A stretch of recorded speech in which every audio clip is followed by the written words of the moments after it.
चलिए, उम्मीद करता हूँ कल का पढ़ के आए होगे आप। स्टीरोई को कनेक्ट करते चलेंगे 1947 तक। ये नरमपंथी गरमपंथी देखे, थोड़ा बहुत बाल गंगा तिलक लाल बाल पाल के बारे में जाने, और करजन के बारे में भी पढ़ लिए। बनारस कलकत्ता और सूरत अधिवेशन, बनारस कलकत्ता सूरत अधिवेशन, ये 1905, 1906 और ये 1907, तीनों अधिवेशन याद हो गया, पढ़े थे। बनारस ये वो दौर था जब बंगाल विभाजन कर दिया गया था, ठीक है। दादा भाई नौरोजी का ये मतभेद वाला सूरत अधिवेशन ये पढ़े, ठीक है। मुस्लिम लीग का गठन, ये इसको पढ़ना है। आज मेजर 3 टॉपिक देखेंगे, सुनना। एक तो मुस्लिम लीग का गठन जो 1906 में हुआ, ये कहीं ना कहीं बंगाल विभाजन से संबंधित है। दूसरा होम रूल लीग आंदोलन, ये पढ़ना है। और इसके बीच में तीसरा फैक्टर एक तो दिल्ली दरबार का आयोजन और मॉडल मिंटो सुधार, ये हमको पढ़ना है। तो पहले स्टोरी कनेक्ट करते हुए समझा रहा हूँ, ये समझने वाली चीज़ को भी समझ लेना, ये सब आपको लूसेंट में नहीं मिलेगा, तो ध्यानपूर्वक सुनना।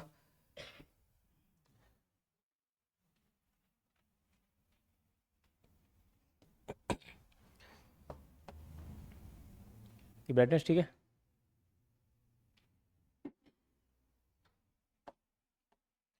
सबसे पहले देखो 1905 से हम शुरुआत करते हैं।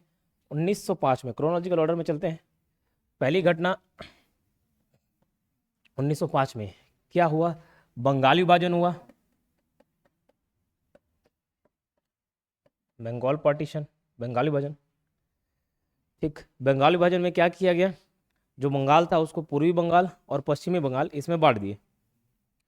बांटने का कारण ये था सांप्रदायिक गैप फैलाना, ठीक है। तो बंगाली विभाजन किया गया और उसी के फलस्वरूप एक आंदोलन चला जिसको हम लोग नाम देते हैं स्वदेशी एवं बहिष्कार, स्वदेशी एंड बॉयकॉट मूवमेंट, स्वदेशी एवं बहिष्कार मूवमेंट, है ना।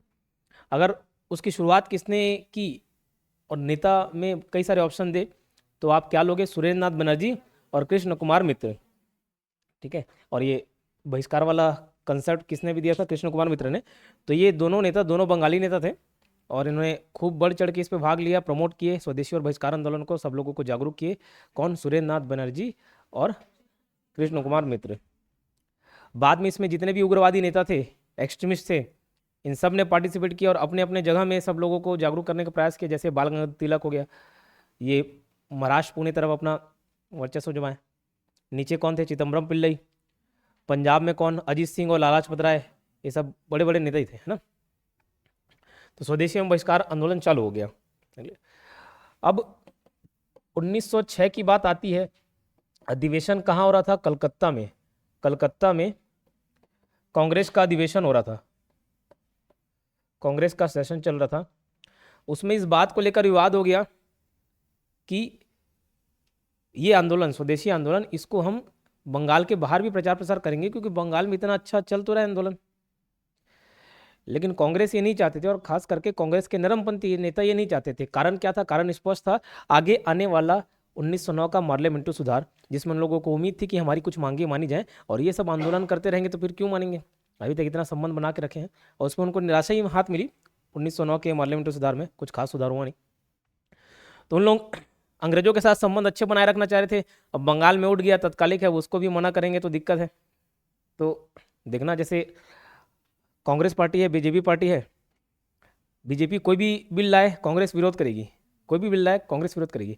लेकिन ऐसे बिल जिसमें देश की जनता का भावना जुड़ा रहता है, ठीक, उस पर उन लोग नहीं को सकते। क्यों? उसको बता के देखो कांग्रेस रोक रही है ये बोल के और वोट खींच लेंगे।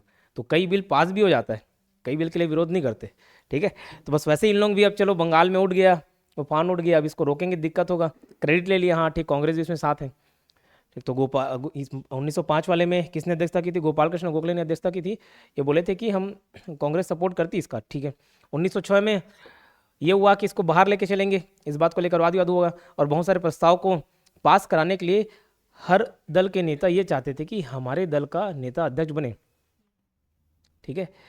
लेकिन दोनों पार्टी में वाद विवाद हो ही रहा था कि दादा भाई नौरोजी सामने आ गए, ये बोले कि नहीं मैं अध्यक्षता करूंगा, तुम लोग बैठो। बट फिर भी दादा भाई नौरोजी एक्सट्रीमिस्ट के साथ हो गए, मतलब उन्होंने बोला कि नहीं यार ये अच्छा मौका है, ठीक है मैं स्वराज का कंसेप्ट देता हूँ, स्वराज अब हमारा लक्ष्य होगा। कांग्रेस का लक्ष्य क्या होगा?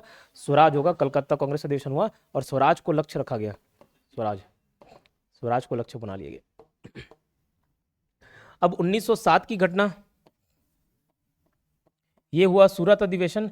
लेकिन ये जो पहले अधिवेशन होने वाला था, पहला सेशन जो होने वाला था, ये होने वाला था पुणे में। लेकिन पुणे में धाक चलता था किसका? बाल गंगाधर तिलक का, वहाँ के धाकड़ नेता थे। अब कांग्रेस को ये भली भांति मालूम था कि भैया हम वहाँ पुणे में अगर सेशन करेंगे ना तो बाल गंगाधर तिलक का बोलबाला ज़्यादा रहेगा, तो इसलिए क्या कि लोग सूरत लेके चल दिए, अधिवेशन को सूरत शिफ्ट कर दिए अंतिम समय में। और फिर उसी बात को लेकर वाद विवाद कि बहुत सारे रिजोल्यूशन पास कराने और उसके लिए जरूरी है कि जो प्रेसिडेंट हो वो गरम दल का हो। तो कुछ लोग लाल या बाल, मतलब लाल लाजपत राय और बाल गंगाधर तिलक, इन दोनों में से एक को बना दो, ये बात चल रही थी।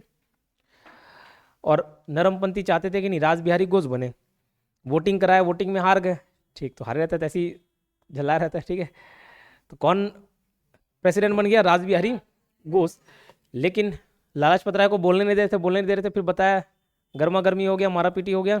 और यहीं पे क्या हो गया? सूरत विभाजन, कांग्रेस का विभाजन, कांग्रेस का सूरत स्प्लिट बोलते हैं इसको, सूरत स्प्लिट, सूरत विभाजन, कांग्रेस का विभाजन हो गया नरम दल और गरम दल में, ठीक, नरम दल और गरम दल में विभाजन हो गया।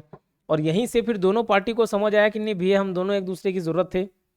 अब इससे लाभ किसको मिल रहा है? अंग्रेजों को मिल रहा है लाभ, क्लियर। और हुआ भी ये, कांग्रेस से तो लोगों का विश्वास उठ चुका था,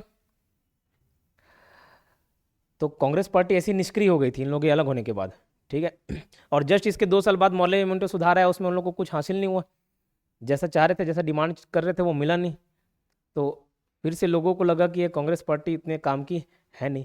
और गर्मपंथी भी इनकी छत्र छाया में बढ़िया खुलेआम कुछ भी बोले जा रहे थे, जैसे आर्टिकल 19 में मिले ना, वाक्य एवं अभिव्यक्ति की स्वतंत्रता, freedom of speech and expression, बस वैसे मिला हुआ था जब तक कांग्रेस पार्टी के अंतर्गत थे। जैसे टूटे तो अंग्रेज ये मौका ढूंढ ही रहे थे, सबको जेल में डाल दिया पकड़ पकड़ के, है ना। तो 1907 के बाद देखो सूरत का कांग्रेस का वजन हुआ और यहीं वो घटना थी। लालचपत राय तो लंदन भाग गए, बाल गंगाधर तिलक को 1908 में जेल हो गया। 1908 में बीजीटी बाल गंगाधर तिलक ये मांडले जेल में भेज दिया और सीधा 6 साल के लिए भेजे। 1914 में बाद रिहाई हुए, 6 साल के लिए जेल भेजे गए, सबको कूटे। अरविंदो घोष और बिपिन चंद्र पाल ये 2 बजे, हाँ, इसको पहले जेल था, बहुत लंबा चौड़ा केस चला, जीत गए बाद में, लेकिन इतना टॉर्चर किए थे कि फिर वो बोले कि अब मैं राजनीति नहीं करूंगा, ठीक है। दोनों के दोनों राजनीति से संन्यास ले लिए थे। बाल गंगाधर तिलक को मांडले जेल में भेज दिया और लालचपत राय लंदन भाग गए। चारों जो गर्म दल के प्रमुख नेता थे वो तो निष्क्रिय हो गए, क्लियर। 1908 की ये घटना है, मान ली, ठीक। अब यहीं पे ये वो दौर था जब कांग्रेस क्या हो गई? निष्क्रिय हो गई, कांग्रेस इनएक्टिव, कुछ खास परफॉर्मेंस नहीं दे पा रही थी और इंतजार था 1909 का मॉर्ले मिंटो सुधार। लेकिन इस बीच में मैं घटना बताना चाहूंगा, ये 1905 और 1906, यहाँ इस बीच में एक संस्था बनी जिसका नाम था Muslim League, all India Muslim League, AIML, all India Muslim league.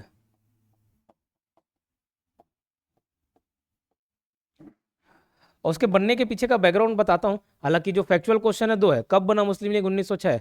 कहाँ बना? ढाका में। पहला अधिवेशन कहाँ हुआ? ढाका पे, ये कराची, अमृतसर। ये अधिवेशन पूछता है संस्थापक कौन थे? सलीमुल्लाह खां, आगा रजा खां। बस इतना फैक्चुअल चीज़ है, लेकिन उसके बनने के पीछे का बैकग्राउंड बताता हूँ। 1857 की जब क्रांति पढ़ रहे थे तो एक सर सैयद अहमद खां के बारे में पढ़े थे। बहुत सारे मुसलमान सुधारक लोग आए, मुस्लिम धर्म सुधारक आए, समाज सुधारक आए। उनमें 2 प्रकार की मान्यता प्रचलित थी। एक को लगता था कि कुरान की शुद्ध शिक्षा दिया जाए, कुरान की शुद्ध शिक्षा, और अंग्रेजों के खिलाफ घृणा भावना पैदा करें, जिहाद का नारा दें और सेपरेट करें, अंग्रेजों को यहाँ से भगाएं, क्योंकि इससे पहले मुगल बादशाहों का रास्ता। तो एक विचारधारा के लोग ये थे।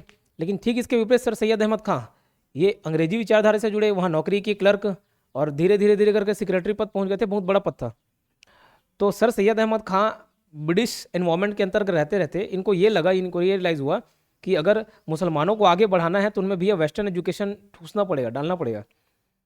तो ये साइंटिफिक एजुकेशन और वेस्टर्न एजुकेशन ये जरूरी है बजाय पुराने एजुकेशन के, ये सर सैयद अहमद खां का मानना था, फिर और लोगों को उन लोगों ने बताया भी, जागरूक किया कि ये हिंदुओं के साथ या कांग्रेस के साथ रहने से हमारा कोई लाभ नहीं है। और वैसे भी उसने कांग्रेस की संस्था को हिंदुओं की संस्था बोली कि हिंदुओं की प्रतिनिधित्व करेगी। अगर हम कांग्रेस का सपोर्ट करते रहे और ब्रिटिशर्स का विरोध करते रहे, ब्रिटिशर्स चल दिए, तो ये हिंदू मेजोरिटी वाला देश रहेगा, शासन कांग्रेस को मिल जाएगा, कांग्रेस को मतलब हिंदुओं को मिलेगा। ऐसे सर सैयद अहमद खां के विचार थे। ठीक है, ये विचार थे, लेकिन उस समय कोई ध्यान देता नहीं था। अब सर सैयद अहमद खां निपट गए, चले गए, मरने के बाद उनके बातों को ध्यान दिया गया। तो सर सैयद अहमद खां के द्वारा ही एक मोहम्मदन, वो वाला नहीं, बहुत सारे मोहम्मदन चलते, मोहम्मदन एजुकेशनल कॉन्फ्रेंस चलता था। ठीक है, ये एजुकेशनल कॉन्फ्रेंस मतलब सम्मेलन, मीटिंग। इसमें क्या होते थे, बस मुसलमान लोग आते थे, जितने भी मुस्लिम समुदाय के लोग थे आते थे। और सर सैयद अहमद खां इसको चालू इसलिए किए थे कि जितने भी परेशानी होंगी, कुछ वाद विवाद होगा, यहीं आके सुलझाएंगे, यहीं आके बातचीत करेंगे, विचार विमर्श करेंगे, लेकिन इसमें पॉलिटिकल मुद्दा नहीं उठाया जाएगा। ये सर सैयद अहमद खां बोल के चले गए थे। ठीक है, ये कॉन्फ्रेंस हो ही रहा था। अब ये कॉन्फ्रेंस 1906 में ढाका में भी हुआ। कहाँ? ढाका में। ढाका मतलब बांग्लादेश वाला। और इस समय तक बंगाली विभाजन हो चुका था, पूर्वी बंगाल पश्चिमी बंगाल बढ़ गया था, और पूर्वी बंगाल की राजधानी क्या थी? ढाका। अब कुछ मुसलमानों को छोड़कर बाकी अधिकतर मुसलमान बंगाल विभाजन के समर्थन में थे। उनका ये मानना था कि यार इतने सारे स्टेट तो हैं, एक और स्टेट बन जाएगा तो क्या दिक्कत है, एक और स्टेट बन जाएगा तो क्या दिक्कत है, मुसलमानों को थोड़ा सा लाभ मिल गया, क्या दिक्कत है, चुनाव में जीत के आएंगे, रिप्रेजेंट करेंगे तो क्या दिक्कत है। ये ऐसा मुसलमानों का सोचना था, एक कम्युनिटी का सोचना था। फिर उनको लगा सर सैयद अहमद खां तो सच बोलते थे, हिंदू लोग विरोध कर रहे हैं इसका, हमारा भलाई देखा नहीं जा रहा है। तो सर सैयद अहमद खां को इन लोग सीरियस लेना चालू किए। ठीक है, फिर उनकी वो बात भी याद आई कि कांग्रेस केवल और केवल हिंदुओं की संस्था है, तो इन लोगों को लगा क्यों ना हम एक ऐसी संस्था बताएं जो सिर्फ और सिर्फ मुसलमानों को रिप्रेजेंट करे। ठीक, तो मुसलमानों के लिए एक संस्था बनाई गई 1906 में ही, जिसका नाम रखा गया Muslim League, all India Muslim League, sorry. ठीक है, ऑल इंडिया मुस्लिम लीग। वहाँ के ढाका के नवाब थे, उन्होंने ये नाम सुजेस्ट किया था मुस्लिम लीग का। तो इसके जो संस्थापक है सलीमुल्लाह खां, सलीमुल्लाह खां इसके संस्थापक है। क्लियर? सलीमुल्लाह खां। और पहले अध्यक्ष इसके बनाए गए आगा खां को, अ से अध्यक्ष, अ से आगा खां। अब देखो संस्थापक में पूछे ना, स से संस्थापक, स से सलीमुल्लाह खां, अध्यक्ष किसको बनाए? आगा खां। लेकिन अगर दोनों नाम दिए ना संस्थापक में, दोनों को ले लेना, सलीमुल्लाह खां एवं आगा खां। आगा खां, इसका पूरा नाम आगा खां तृतीय था। अब हम आगा खां नाम से जानते हैं, कभी ये नाम दे देना सुल्तान मोहम्मद शाह, अभी तो पूछा नहीं है, लेकिन इसका वास्तविक नाम सुल्तान मोहम्मद शाह था। सुल्तान मोहम्मद शाह, इसी को आगा तृतीय के नाम से जाना जाता है, आगा खां हम शॉर्ट फॉर्म में जानते हैं। तो इन लोगों ने एक संस्था बनाई, क्या नाम रखा उसका? मुस्लिम लीग। क्लियर? फिर कराची, अमृतसर, यहाँ अधिवेशन हुआ, उसको हम पढ़ लेंगे। कराची आगे चल के ये सारी चीज़ें तो नहीं लिखी है, सिर्फ कनेक्ट है, जितना याद करने लायक है एकदम पॉइंट टू पॉइंट वो नोट्स में बना हुआ है, ये समझाने के लिए बता रहा हूँ। तो यहाँ तक का घटना समझ आया, ध्यान दो इधर। 1905 का बंगाल विभाजन, और बंगाल विभाजन के फलस्वरूप स्वदेशी आंदोलन, बहिष्कार आंदोलन चालू हुआ। 1906 में कलकत्ता का कांग्रेस कॉन्फ्रेंस हुआ, स्वराज लक्ष्य रखा गया, स्वराज शब्द दिया दादा भाई नौरोजी ने। इसी बीच मुस्लिम लीग बन गई 1906 में। 1907 का सूरत विभाजन हुआ, सा से सूरत और रास बिहारी घोष, सूरत रास नहीं आता ऐसा करके याद किए थे, सूरत रास नहीं आता, रास बिहारी घोष। 1908 में बाल गंगाधर तिलक को मांडले जेल भेज दिया गया, चारों बड़े नेता सब निष्क्रिय हो गए, लाला लाजपत राय लंदन भाग गए, बाल गंगाधर तिलक को जेल हो गया। 1900 यहीं आसपास अरविंदो गेस के ऊपर भी कॉन्स्पिरेसी केस चलाई गई, जानबूझ के फंसाया गया, टॉर्चर किया गया, उन लोग संन्यास ले लिए, दो नेता निष्क्रिय हो गया, कांग्रेस अलग अलग हो गए, अलग थलग हो गए। ऑल इंडिया मुस्लिम लीग का संस्थापक कौन? सलीमुल्लाह खां। और प्रेसिडेंट, पहले अध्यक्ष कौन? आगा खां। क्लियर? ध्यान रहेगा।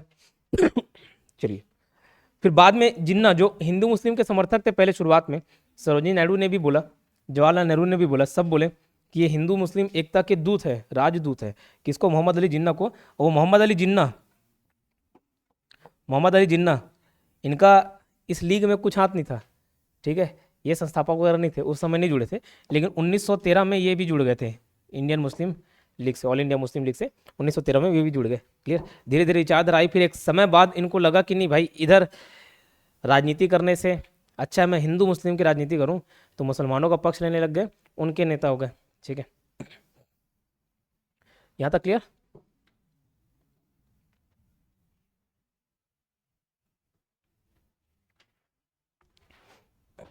चलो आगे बढ़ते हैं। तो 1906 ये सब देख लिए। अब आता है 1909 का समय। देखो दो लोग ना इंडिया सरकार को चला रहे थे, भारतीय सरकार को, इंडियन गवर्नमेंट को दो लोग चला रहे थे, समझ लो दो मेजर। एक वाइसरॉय होता था और एक सचिव होता था। जैसे हमारे यहाँ संसद है वैसे ब्रिटिश की भी संसद है, होगी वहाँ पे भी। तो ब्रिटिश संसद में एक भारतीय सचिव बैठता था, भारतीय सचिव, इंडियन सेक्रेटरी। लेकिन नाम इंडियन सेक्रेटरी है, इंडिया में नहीं बैठता था, याद रखना। कहाँ? लंदन में बैठता था, लंदन बैठ के कंट्रोल करता था। तो यहाँ कौन रहता था? वाइसरॉय, है ना। तो एक सचिव रहती थी, एक सचिव, और दूसरा कौन? वाइसरॉय। तो 1909 के समय में मार्ले जो था, मार्ले,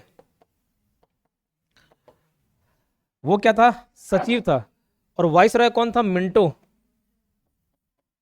1910 में बदल गया वाइसरॉय मिंटो, 1909 में मार्ले मिंटो। तो एक एक्ट पारित किया गया, एक एक्ट पास किया गया, एक अधिनियम पास किया गया, जिस अधिनियम का नाम है Indian council act, Indian council act 1909, Bharat परिषद अधिनियम 1909। इसी को ही हम मार्ले मिंटो सुधार के नाम से भी जानते हैं, मार्ले मिंटो सुधार, Morley Minto reforms, Morley Minto reforms के नाम से भी जानते हैं।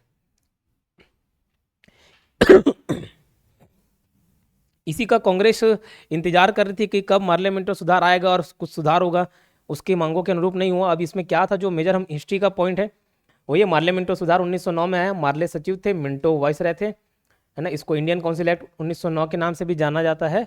और एक और चीज़ जो इतिहास के दृष्टि से इम्पोर्टेंट है, इसमें मुसलमानों के लिए पृथक निर्वाचक मंडल, सेपरेट इलेक्टोरेट कोलिजियम, पृथक निर्वाचक मंडल, पृथक निर्वाचक मंडल की स्थापना की गई। इसकी मांग को स्वीकार कर लिया गया 1909 में मार्ले मिंटो सुधार के अंतर्गत।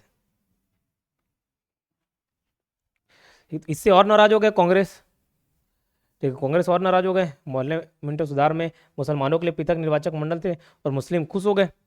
1906 में बना था और फूट डालो राज करो की नीति चली रही थी। पृथक निर्वाचक मंडल क्या है? जैसे कोई एक निर्वाचन क्षेत्र है, कॉन्स्टिट्यूंसी है, एक निर्वाचन क्षेत्र है, वहाँ अगर वो मुस्लिम आबादी ज़्यादा है, मुस्लिम बहुल क्षेत्र है, तो वहाँ से कोई नेता खड़ा होगा, कौन? मुस्लिम, और उसको वोट भी देगा मुस्लिम।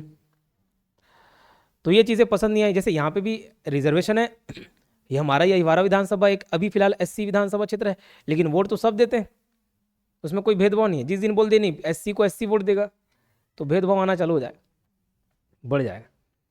तो वैसे ही मुसलमानों के लिए पृथक निर्वाचक मंडल बनाया गया, तो इसलिए मुसलमान तो खुश हो गए, लेकिन कांग्रेस नहीं चाहती थी ऐसा कुछ, और जानबूझ के मुसलमानों को सपोर्ट करते थे अंग्रेज, ताकि हिंदू विरोध करे, कांग्रेस विरोध करे और मुसलमानों को लगे कि ये हिंदुओं की संस्था है।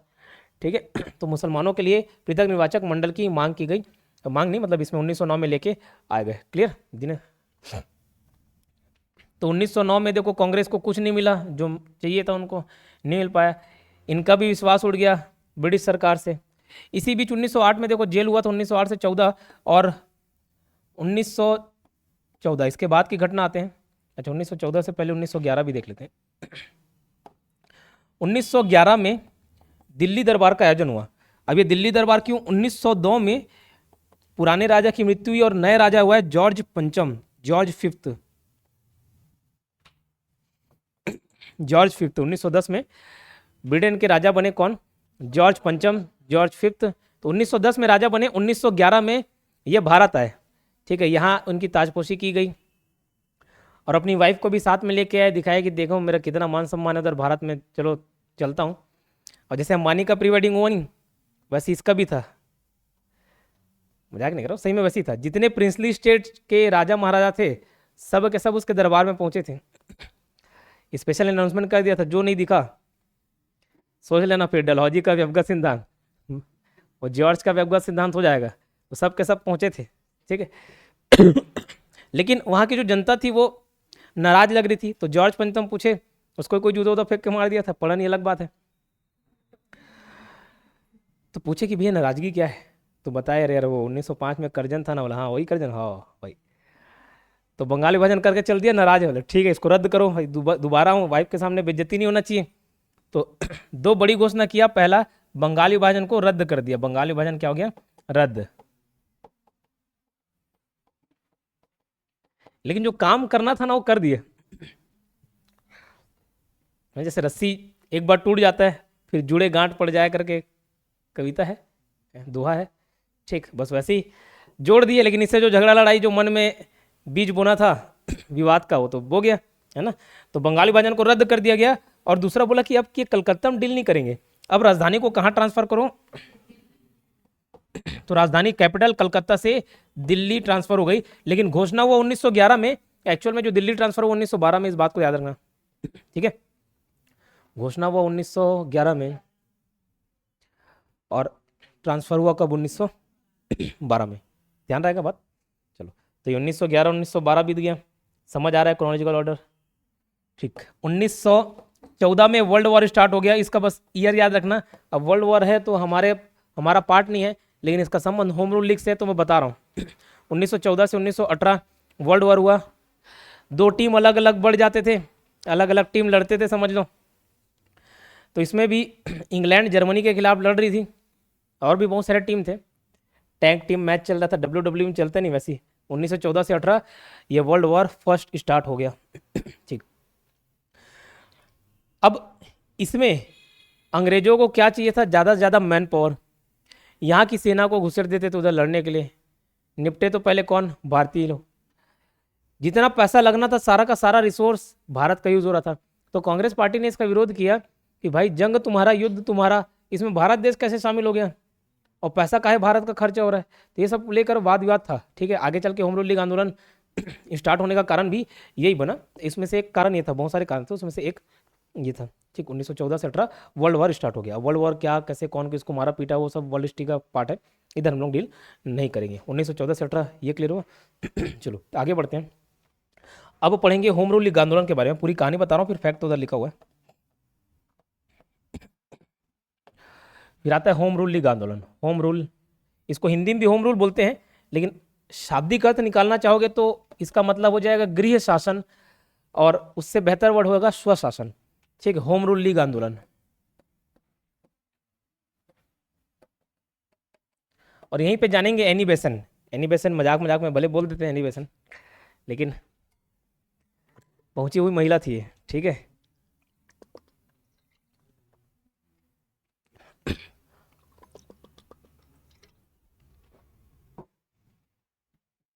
होम रूल लीग आंदोलन को समझने से पहले ना एनी बेसेंट के बारे में पढ़ना पड़ेगा। एनी बेसेंट नाम से लग रहा है कि यहाँ की है करके, चिंकी मिंकी पिंकी ऐसा तो नाम नहीं है ना। तो एनी बेसेंट ये कहाँ की थी, हाँ ये आयरलैंड की महिला थी, ठीक है, आयरलैंड की महिला थी। और ये एक संस्था से जुड़ी थी, जिस संस्था का नाम था theosophical society. Theosophical society, Hindi में भी यही नाम है, थियोसॉफिकल सोसाइटी। ये संस्था देखो, थियोसॉफिकल सोसाइटी दो वर्ड से बना हुआ है, एक थियो और एक है सोफी। थियो मतलब होता है गॉड, भगवान, और सोफी मतलब होता है विजडम, उन लोग का शब्द होगा कुछ, गॉड और विजडम। तो ये संस्था थियोसॉफिकल सोसाइटी, देखी नहीं, समाज सुधार धर्म सुधार के अंतर्गत ये भी पढ़े थे, थियोसॉफिकल सोसाइटी। तो इस सोसाइटी का उद्देश्य था कि बहुत सारे ग्रंथ पढ़ो, जितने ग्रंथ है सब पढ़ लो, हिंदू का गीता पढ़ लो, कुरान पढ़ लो, बाइबल पढ़ लो, सब पढ़ लो, और विजडम हासिल करो, ज्ञान हासिल करो, नॉलेज हासिल करो, और उसी से आपको भगवान की प्राप्ति होगी, भगवत प्राप्ति होगी। ऐसा इस सोसाइटी का उद्देश्य था, ठीक। छोटे मोटे लड़ाई झगड़े से दूर रहो और अध्यात्म की ओर बढ़ो, ये थियोसॉफिकल सोसाइटी का उद्देश्य था। ये थियोसॉफिकल सोसाइटी की ही मेंबर थी कौन, एनी बेसेंट। अब ये थियोसॉफिकल सोसाइटी तो आपको मालूम होगा अमेरिका में बना था, इसका सेंटर शुरुआत में अमेरिका में खुला, लेकिन इनके पास कोई वेद और पुराण का नॉलेज लेके चल दिया, वेद और पुराण। बोले भैया बाबा कहाँ से पढ़ के आया तुम, बोले मैं इंडिया का हूँ, ठीक है। तो वेद और पुराण का ज्ञान ये थियोसॉफिकल सोसाइटी को अमेरिका से इंडिया लेके आ गया। बोला जो हम ढूंढ रहे हैं यहाँ एक साथ कंपाइल्ड नोट्स है, जैसे बोलते हैं ना बाहर दूसरा पढ़ने की जरूरत नहीं है, Yogendra Sahu classes cost order course है, तो दूसरा नोट्स पढ़ने की जरूरत नहीं, उनको भी लगा भी और दूसरा नोट्स पढ़ने की जरूरत ही नहीं। तो इन लोग आए, किधर आए, इंडिया में आए, इंडिया में अपना एक सेंटर, एक ब्रांच खोला मद्रास में, और एनी बेसेंट भी जुड़ी थी, तो एनी बेसेंट आयरलैंड से इंडिया आ गई, ठीक है, आयरलैंड से इंडिया आ गई।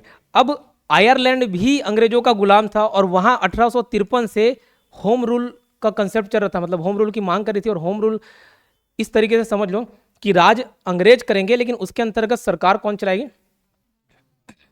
हाँ, ठीक है, मतलब भारत की या जो भी स्थानीय सरकार है, जैसे आयरलैंड हो गया। जैसे एक क्लास है, अभी सारा नाम मेरे ऊपर है, मेरा प्रोप्राइटरशिप है, लेकिन कल को अभी पियोन का रिजल्ट आने वाला है, मान के चलो सिलेक्शन हो जाता है, मैं उधर चल दिया, सीरियस मत लेना, ठीक है, दिलाया नहीं तो भाई पेपर, लेकिन चल दिया। अब तामेश सर बोले कि एक काम कर भाई, नाम तेरे को रहने दे, लेकिन पूरा ऑपरेट मैं करूंगा। वो कैसा शासन हो जाएगा, होम रूल शासन हो जाएगा, समझे, मतलब छत्र छाया मेरा रहेगा, सेंटर का नाम सब मेरा है, ओनरशिप मेरा है, लेकिन कौन सरकार चला रहा है, बोले तामेश सर। तो ये कैसा हो गया, होम रूल, समझ आया, इसको ऐसे ही समझना, ठीक है। तो होम रूल आंदोलन की मांग आयरलैंड में बहुत पहले से चली आ रही थी, 1920 में आके एक्सेप्ट भी हो जाता है, 1920 में आके वो एक्सेप्ट भी हो जाता है, आयरलैंड का नहीं लिखना है ना, 1920 में एक्सेप्ट हो जाता है। लेकिन ये महिला वहीं से आई थी, तो उधर का स्थिति जानती थी ना। अब यहाँ वो थियोसॉफिकल सोसाइटी से जुड़ी, पढ़ती लिखती थी, ठीक है, और काफ़ी अच्छा नॉलेज था, मतलब एक दार्शनिक महिला जैसी थी ये, है ना। तो ये दार्शनिक महिला थी, प्रवचन देती थी, सुनती थी, और अपने विचारों का प्रचार प्रसार के लिए इन्होंने 2 पत्रिका, 2 न्यूज़पेपर का शुभारंभ किया। एक का नाम था कॉमनवेल्थ, और दूसरा का नाम था न्यू इंडिया। यंग इंडिया नहीं, एक यंग इंडिया महात्मा गांधी और लाला लाजपत राय, ये यंग इंडिया से जुड़े हुए हैं। न्यू इंडिया जो है ये एनी बेसेंट, लेकिन ये पुराना एक ठोक पेपर था मद्रास वाला, उसको खरीद के न्यू इंडिया नाम दे दी थी, उसको नहीं जाना। कॉमनवेल्थ और न्यू इंडिया, ये 2 इसने क्या किए, 2 न्यूज़पेपर चलाए, समझ लो।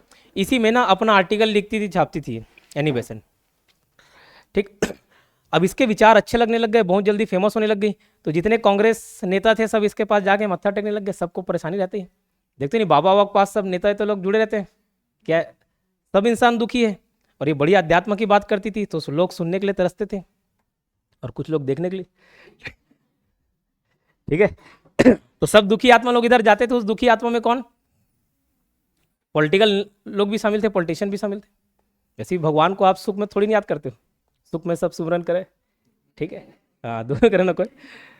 तो ऐसे भगवान बोलते हैं कि भैया 4 प्रकार के लोग मेरे को भजते हैं, चतुर्विधा भजनते माम जनाः सुकृतो अर्जुन। 4 प्रकार के लोग मेरे को भजते हैं। जो एकदम टेंशन डिप्रेशन में रहता है वो तब याद करते हो कि नहीं करते। एक जो जिज्ञासु है, मैं क्यों आया, कौन हूँ, अरे आना था, आ गया भाई, क्यों आया उसका पूरा बायोलॉजिकल रीजन थोड़ी ना। फिर एक ज्ञानी, जिसको भैया हाँ ज्ञान हो गया कि इसको कोई ना कोई कंट्रोल कर रहा है, वो जानने के लिए। और एक थोड़ा लास्ट चौथा कैटेगरी का आदमी है, थोड़ा ललचट्टे प्रवृत्ति का, जिसको सब चाहिए होता है, भगवान ये दिला दो, भगवान ये दिला दो। उपवास रखते हो कि नहीं रखते अच्छा हस्बैंड दिला दो, ठीक है, अच्छी वाइफ दिला दो, सब। हर कोई क्या है, स्वार्थी प्रवृत्ति, इंसान स्वार्थी प्रवृत्ति का होता है, मांगते ही हैं भगवान। खैर, लोगों को लगता है कि मांगने से मिलता है, लेकिन जिस दिन आप निस्वार्थ भाव से भक्ति करोगे उस दिन बिना मांगे मिल जाएगा। लोगों को लगता है कि मांगने से मिलता है, नहीं, जिस दिन मांगना बंद कर दोगे उस दिन मिल जाएगा। तो ये क्या कि अपना विचारों का प्रचार प्रसार इसमें करने लग गई। बहुत सारे पॉलिटिकल नेता लोग जुड़े, है ना, कांग्रेस के लीडर भी जुड़े। अब वहाँ अपनी परेशानी बताते थे कि ऐसा ऐसा मैटर है, तो वो उसका सॉल्यूशन देने लग जाती थी। फिर धीरे धीरे बोले मैं सॉल्यूशन दे रही हूँ, लोग नाम कमा रहे, एक काम करते हुए इस आर्टिकल में मैं भी कुछ छापती हूँ। तो पॉलिटिकल एजेंडा, पॉलिटिकल इशू ये डिस्कस करने लग गई इसी में। और तब जाके ये एक समझ लो राजनीति में भी कूद दी, कौन, एनी बेसेंट। और 1914 में ये कांग्रेस भी ज्वाइन कर ली। सब नेता लोग बोले मैडम कहाँ इधर दरबार लगा के बैठे हो, इधर आओ 1914 कांग्रेस। तो 1914 में क्या की, कांग्रेस ज्वाइन कर लेगी। अब पॉलिटिकल में तो कूदी गई थी, पॉलिटिशियन बनी गई थी। इन्होंने कांग्रेस को बोला 1915 में ये प्रस्ताव रखा, होम रूल का कंसेप्ट दे रही थी ये, कि गृह शासन जैसा एक आयरलैंड में कंसेप्ट था, भैया तुम लोग भी उसी की मांग रखो, सरकार अपनी रखो, अंग्रेजी हुकूमत के अंतर्गत अपनी सरकार चलाओ।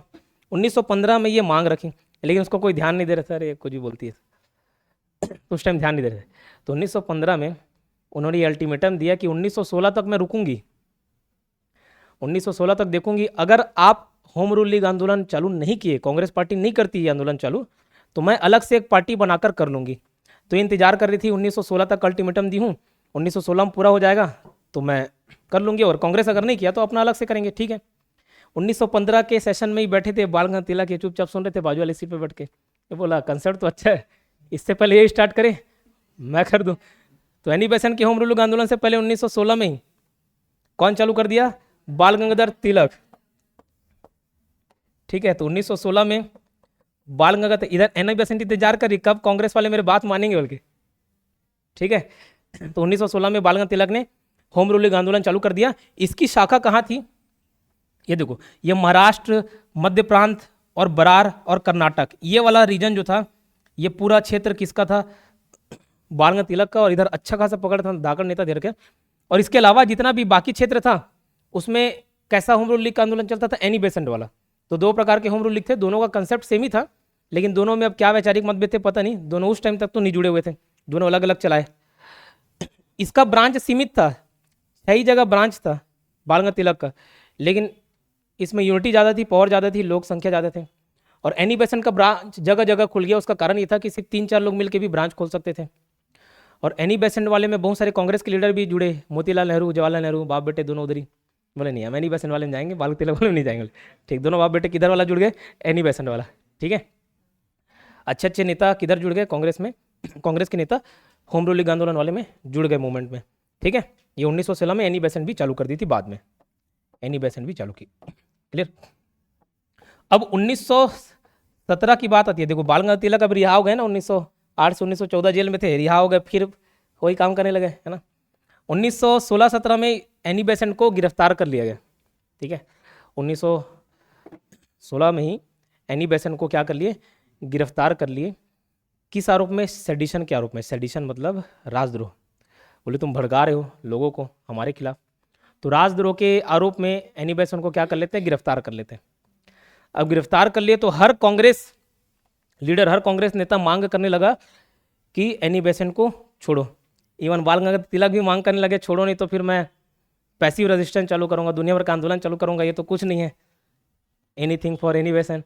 ठीक है, काफ़ी ज़्यादा डिमांड करने लग गए। एनी बेसेंट को बाहर निकालने का प्रयास किया गया और ये छूट भी गई 1917 में। इतना दबाव पड़ा अंग्रेजों का कि ये छूट गई। 1917 में एनी बेसेंट रिहा भी हो गई, 1 साल के अंदर रिहा हो गई।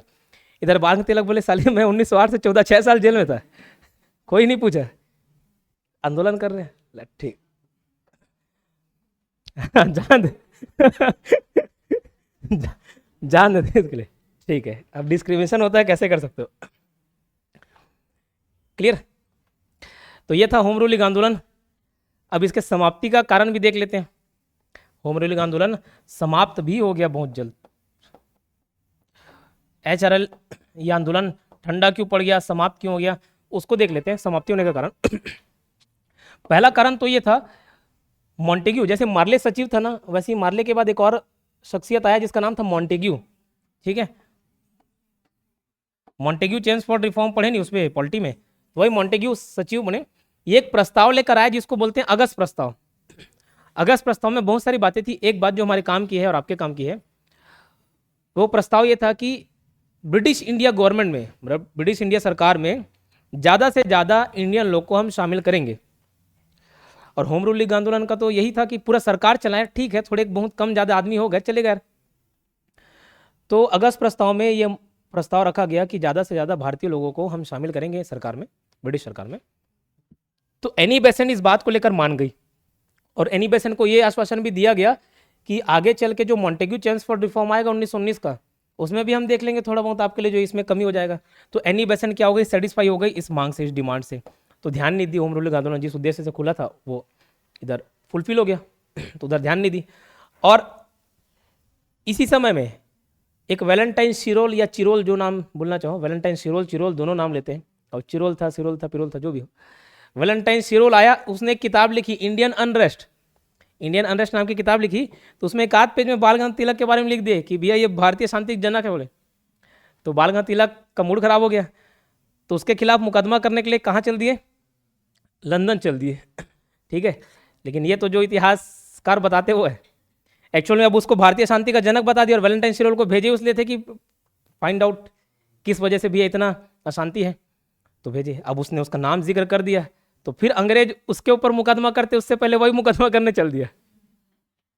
जैसे रहते ना, कुछ गलती कर दिए, चेयर तोड़ दिए, अब आपके ऊपर नाम ना आए करके ये आप तोड़ेगे ऐसे पहले से इल्जाम लगा दिए ताकि इनको लगेगा कि ये किए नहीं, तो ऐसी बात होती है, इससे पहले भी मेरे ऊपर फिर से दबाव, फिर 6-7 साल के लिए अंदर हूँ, उससे अच्छा कहाँ चल जाता हूँ, तो लंदन चल दिया, ब्रिटेन चल दिया, वहाँ मुकदमा कर दिया किसके ऊपर, वैलेंटाइन शिरोल के बाद। उससे क्या हुआ पता नहीं, फिर कुछ साल बाद फिर वापस आया जब मामला ठंडा हो गया। तो भैया 2 मेन लीडर जिन जो चालू किए थे वही चले गए, तो फिर ठंडे बस्ते में नहीं जाएगा। तो होम रूलिंग आंदोलन कमजोर पड़ गया, और आगे चल के 1918 या 1918 में ही ये किससे मिल गया था होम रूलिंग आंदोलन, कांग्रेस से जा मिला। ठीक है, कांग्रेस पार्टी में मिल गए, जितने एक्स्ट्रा मेंबर थे सब कांग्रेस में जुड़ गए, कांग्रेस थोड़ा और मजबूत हो गई पहले से। तो ये समझ आया होम रूलिंग आंदोलन, क्लियर इतना? ठीक, हाँ कि ना, बोला करो। तो ये तो समझाने वाली बात थी, अब देख लो याद भी कर लेते हैं। कांग्रेस का बनारस कलकत्ता सूरत अधिवेशन, ये 1905, 1906, 1907।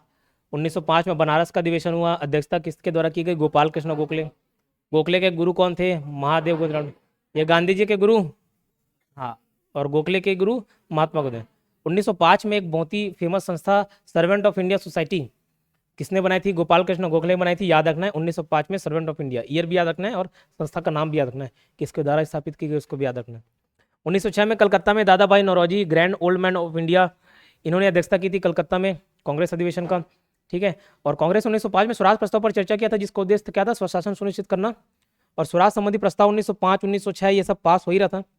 दादा भाई नौरोजी 3 बार अध्यक्षता की, एक बार 1886 कोलकाता में, 1893 लाहौर में, 1906 में कोलकाता में। अच्छा, दादा भाई नौरोजी ऐसे कोई छोटे मोटे नेता नहीं थे, इनका धाक ब्रिटेन में भी चलता था। दादा भाई नौरोजी लिबरल पार्टी उदारवादी दल के टिकट से 1892 में ब्रिटिश पार्लियामेंट होगा, है ना, ब्रिटिश पार्लियामेंट में चुने गए थे, और ऐसे वो पहले भारतीय व्यक्ति थे जो ब्रिटिश संसद में गए थे चुन के, दादा भाई नौरोजी। 1907 में सूरत अधिवेशन ये राज बिहारी घोष के देखते में हुआ। यहाँ पे देखो लाला लाजपत राय और राज बिहारी घोष विवाद विवाद हो गया था, गरम दल के नेता और नरम दल के नेता बनाए जाने में, और इस बात को लेकर वाद विवाद हुआ, बहुत सारे कारण थे। 1907 का विभाजन हो गया। फिर 1906 में मुस्लिम लीग का गठन।